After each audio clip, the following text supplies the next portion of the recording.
Hello hello बाळानो. Yes sir. हा, काल कुठं आलेलं सांगा मला.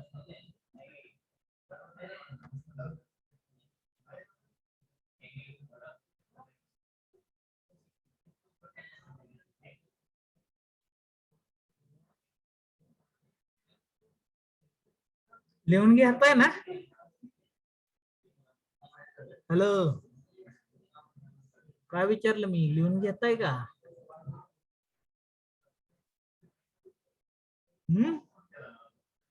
का नाही घेत?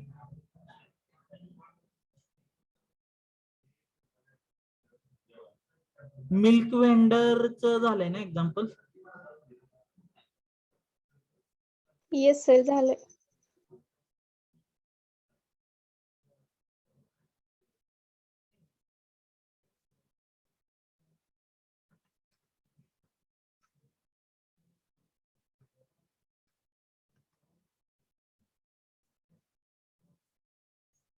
हे बघा बरं.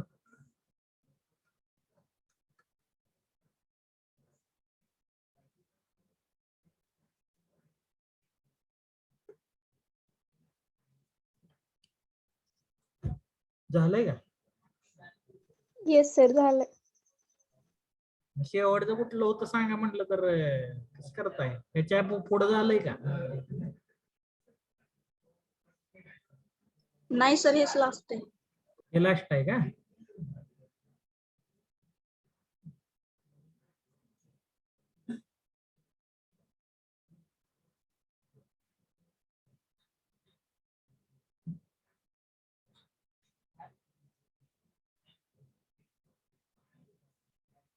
नक्की ना हे लास्ट आहे?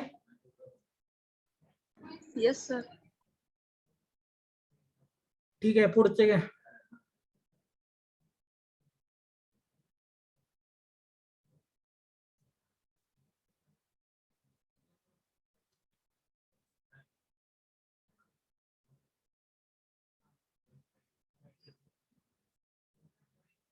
Find the ratio in which rice rupees 7.2 kg be mixed with rice at rupees 5.70 kg to produce a mixture worth rupees 6.30 kg.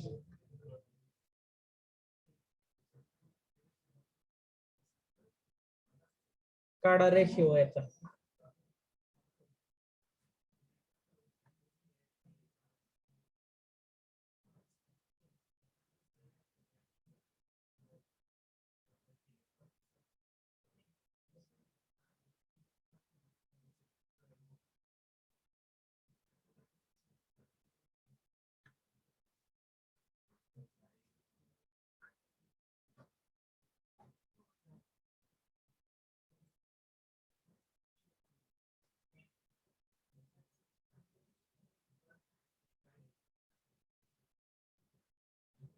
Allegation rule वापरा की.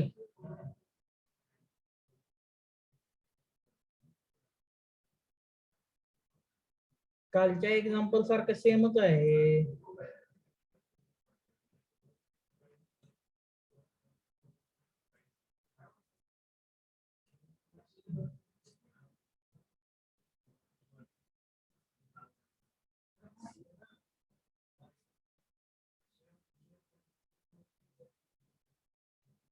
बघा, फर्स्ट आहे 7.2,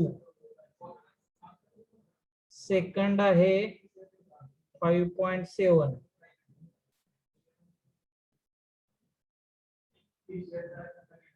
आणि मिक्सचर कितीचं सांगितलं त्यांनी 6.30.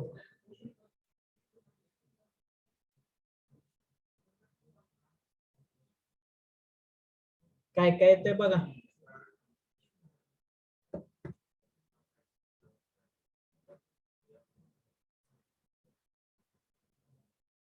हॅलो, 2:3. 2:3. 6.3 minus 5.7 किती येतं?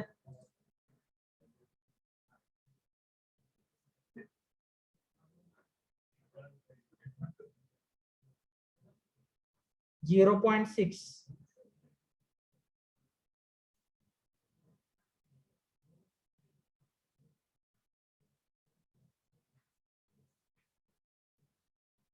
इथं 0.9. 0.9 येईल. म्हणजे फर्स्ट बाय सेकंड काय आलं तुमचं?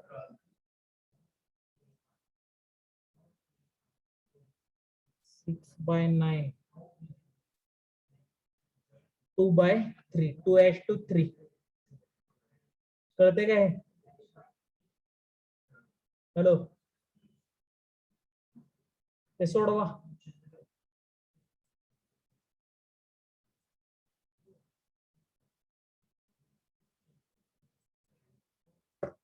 The cost of type 1 rice ₹15 per kg, type 2 rice ₹20 per kg.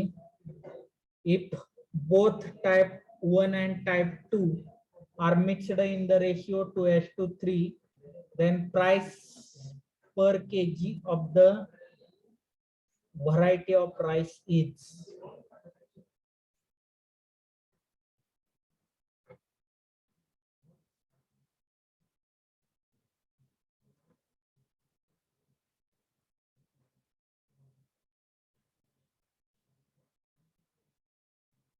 काय करणार? हॅलो,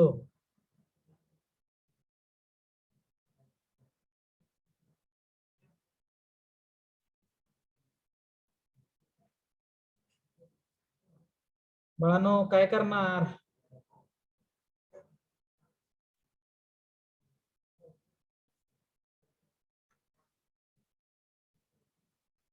सांगा की.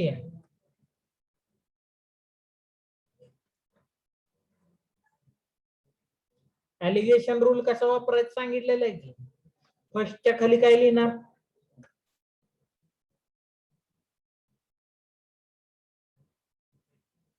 टाइप फर्स्टच्या खाली काय लिहिणार? हॅलो, 15. पुढं टाइप सेकंड 20. ऍव्हरेज दिलाय का त्यांनी?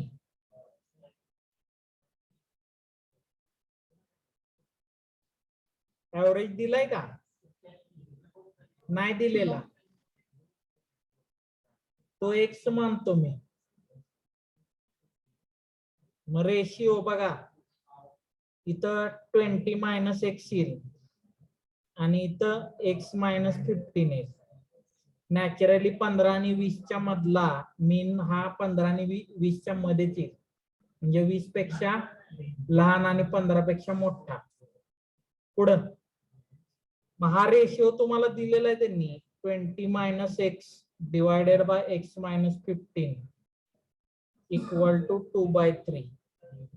याच्यावरून x ची व्हॅल्यू काढा किती येते सांगा मला.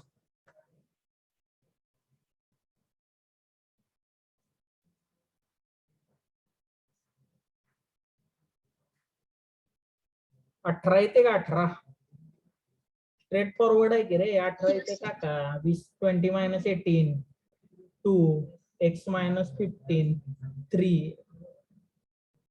बरोबर आहे का? Hello, Yes, sir. Option 18 is the correct one.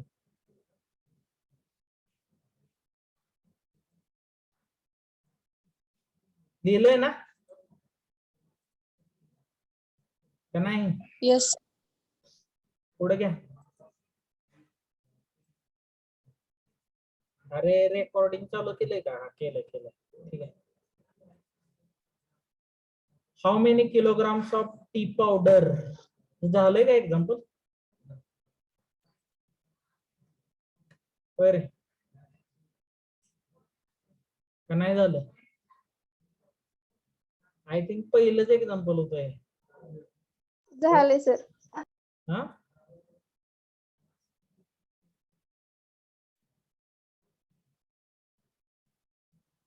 पहिल्या स्टार्टिंगच एक्झाम्पल होतं. बरोबर ना? Yes, sir. Yes, sir. ठीक आहे, मग पुढचं घेऊया डायरेक्ट आता.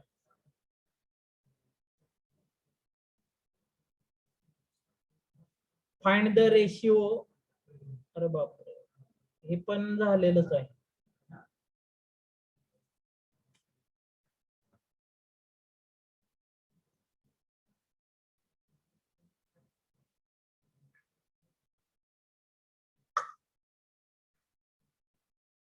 रिपीट झाले क्वेश्चन. ठीक आहे, इथं तुमचा ऍव्हरेज मिक्सचर ऍलिगेशन संपलेला आहे चॅप्टर. ह्याच्यात कुणाला काय अडचण आहे का? ऍव्हरेज मिक्सचर ऍलिगेशन मध्ये काय अडचण आहे का? No sir.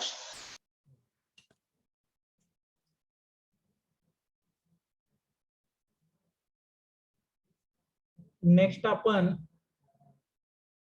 सिंपल इंटरेस्ट आणि कंपाऊंड इंटरेस्ट चालू करतो.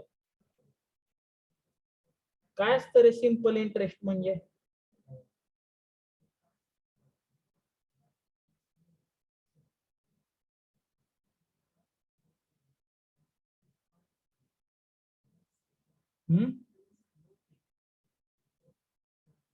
सिंपल इंटरेस्ट आणि कंपाऊंड इंटरेस्ट म्हणजे काय असतं?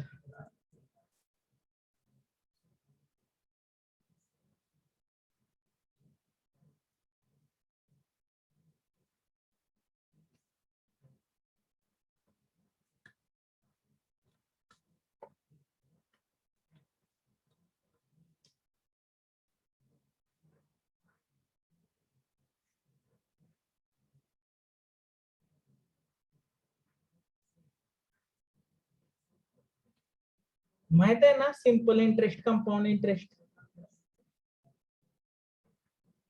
बरं, येस सर. काय असतं सांगा की.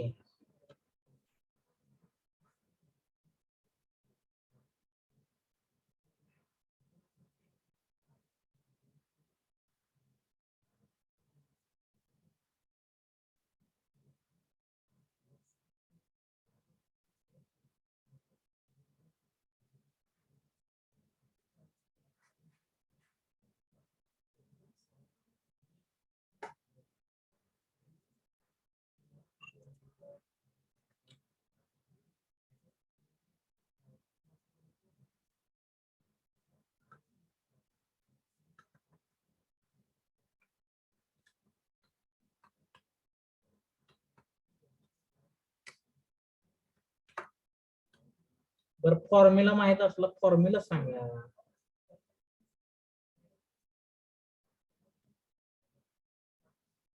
SI is equal to PRT upon 100. SI equal to PRT upon 100. 100. P means what? Principal.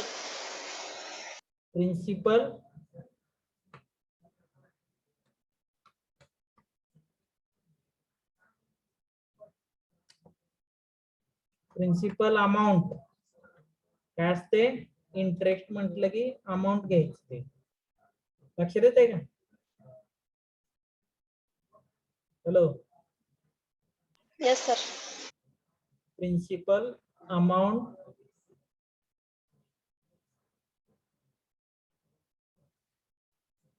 R म्हणजे Rate of interest. Rate of interest. A म्हणजे सॉरी Amount. टी म्हटला ना तुम्ही? हाँ सर. Time. टाइम. कशासाठी? कशासाठी दिलेला time?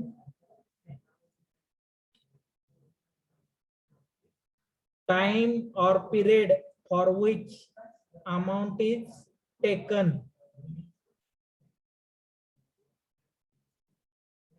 from bank or any other person. कळते का?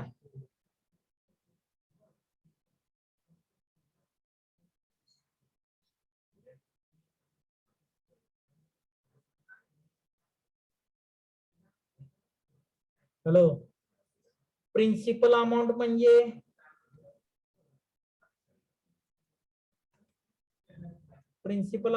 काय?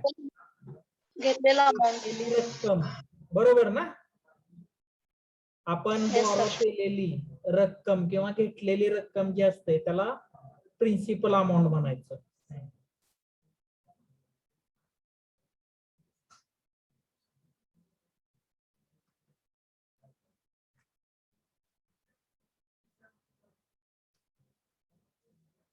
मग इकडे बघा, सिंपल इंटरेस्ट आणि कंपाऊंड इंटरेस्ट शिकताना आपल्याला एवढ्याच गोष्टी बघाव्या लागतात. लक्षात येते का? सिंपल इंटरेस्ट साठी पण आणि कंपाऊंड इंटरेस्ट साठी पण फक्त दोन्हीचे फॉर्म्युले वेगवेगळे आहेत. पहिल्यांदा आपण सिंपल इंटरेस्ट बद्दल बोलू, कळतंय का? हा, मग त्याच्या अगोदर तुम्हाला काही गोष्टी माहित असल्या पाहिजेत सिंपल इंटरेस्ट बद्दल.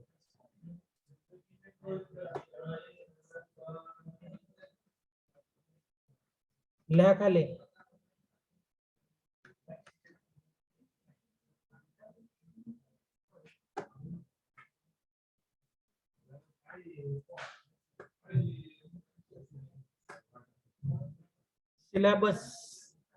सिलेबस लिहा. Simple interest, second compound interest.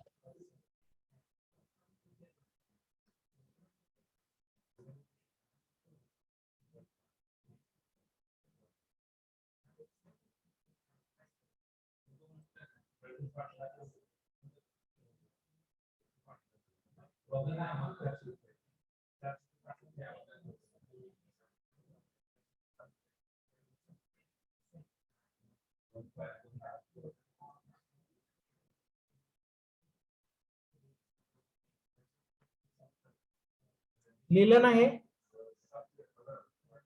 Hello. Yes, sir. खाली लिहा. Simple interest. नेक्स्ट लाईन ला म्हणा, when a person borrows some amount of money from another person or organisation called bank, then the person borrowing मनी,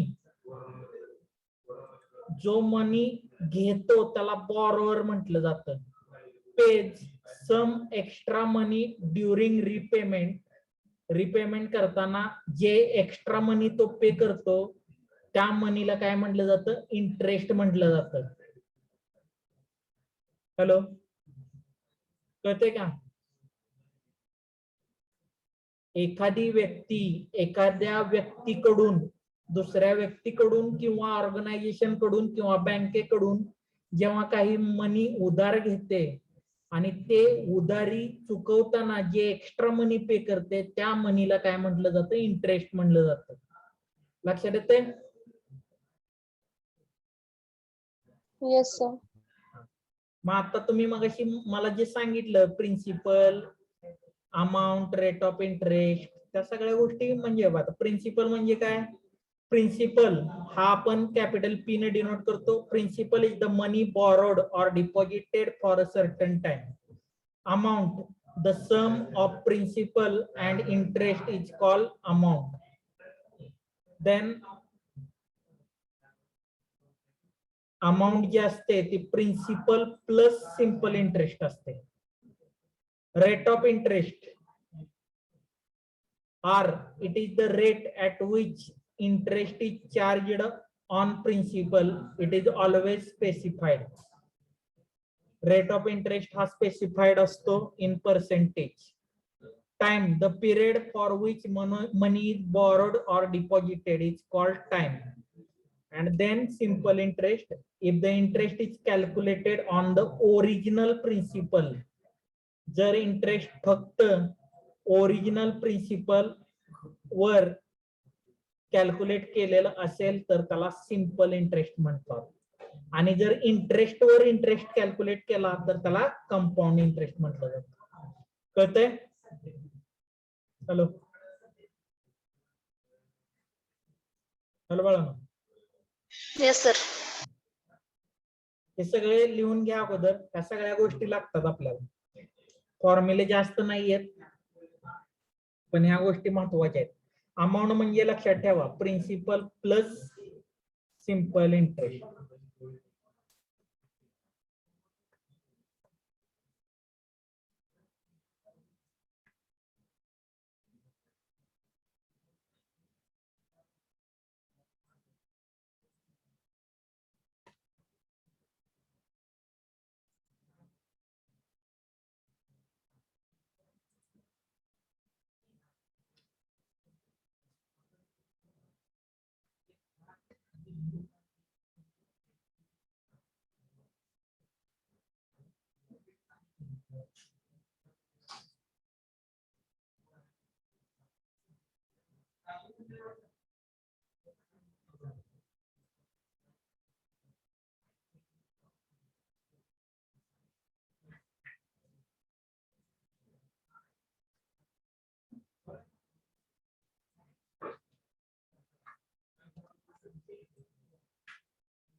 झालं हे लिहून?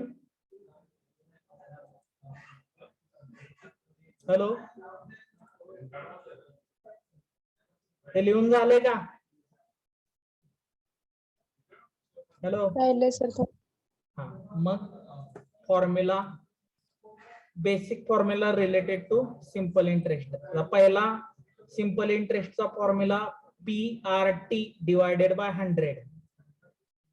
SI equal to PRT divided by 100. Principal rate time divided by 100. जर total amount दिलेली असेल तर rate of interest कसा काढायचा ते दिलेलं आहे बघा. अमाऊंट म्हणजे principal plus SI, P plus SI असते. कळतंय का? मग त्या केसमध्ये SI कसा काढायचा? ART divided by 100 plus RT. आणि प्रिन्सिपल कसं फाइंड आउट करायचं? 100A divided by 100 plus RT. जर तुम्हाला दिलेल्या एक्झाम्पल मध्ये rate of interest half yearly दिलेला असेल तर टाइम घेताना 2T घ्यायचा, म्हणजे जो टाइम दिलेला आहे त्याच्या डबल घ्यायचा. जर क्वार्टरली दिलेला असेल तर 4T घ्यायचा टाइम. हाफ इयरली म्हणजे वर्षाचे किती हे पडतात? 2 भाग ना. Hello, yes sir. क्वार्टरली म्हणजे 3 भाग पडतात का 4 भाग? 4. क्वार्टरली मध्ये 4 भाग पडतात. आणि मंथली मध्ये 12. मग हाफ इयरली इंटरेस्ट दिलेला असेल रेट ऑफ इंटरेस्ट तर तो काय घ्यायचा? Rate of interest. रेट म्हणजे हा जो तुमचा R आहे तो दिलेला R डिवायडेड बाय 2 असा घेऊन टाइम 2T घ्या. त्यानंतर क्वार्टरली जर दिलेला असेल तर R/4 घेऊन 4T घ्या टाइम. आणि मंथली दिलेला असेल तर R/12 घेऊन 12T घ्या टाइम. कळतंय?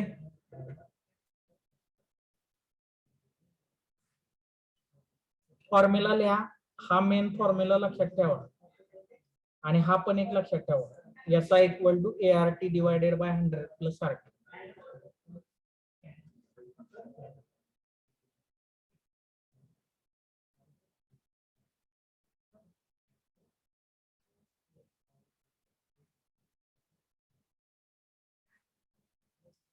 फॉर्म्युला लिहून झाल्यानंतर सांगा सगळं.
झाले का लिहून?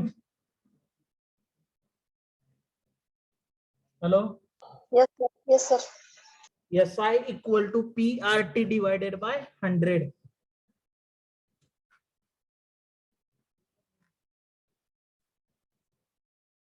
Next compound interest. Compound interest is तुम्हाला मगाशी सांगितलेल्या पद्धतीनं इंटरेस्ट वर जर इंटरेस्ट कॅल्क्युलेट करत केला जात असेल तर त्याला कंपाऊंड इंटरेस्ट म्हटलं जातं. Compound interest is the interest calculated on principal and interest accumulated over the previous period. It is different from simple interest where interest is not added to the principal while calculating interest during the next period.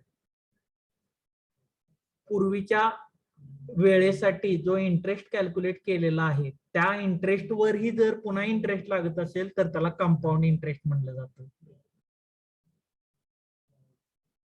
Compound interest find इथपर्यंत लिहिलं तरी चालेल. इथं पण compound interest find its uses in most of the transaction in the banking and finance sector, also in other areas as well. Some of its application are increase or decrease in population, growth of bacteria, rise or depression in the value of an item. Rise or depreciation. Rise or depreciation in the value of an item.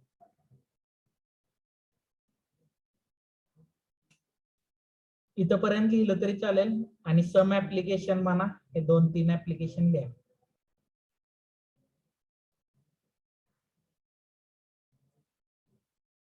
Compound इंटरेस्टचा formula माहित आहे का? अरे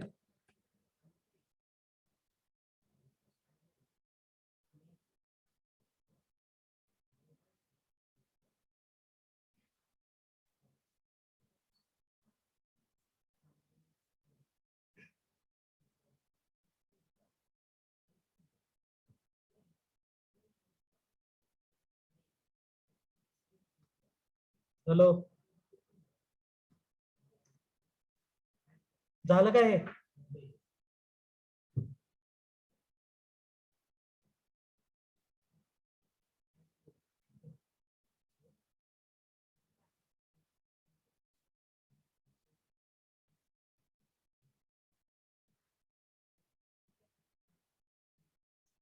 बाळांनो झालं का? Yes, sir.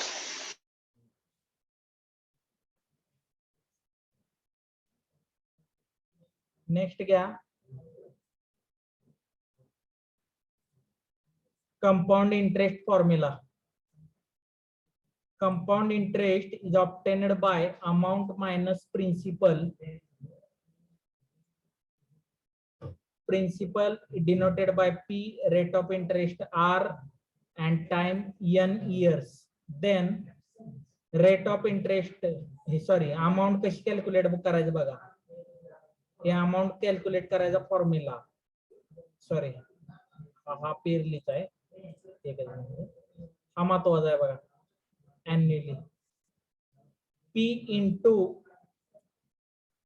1 plus R divided by 100 raised to n. हा formula महत्वाचा आहे. हा सगळ्या ठिकाणी वापरला जातो.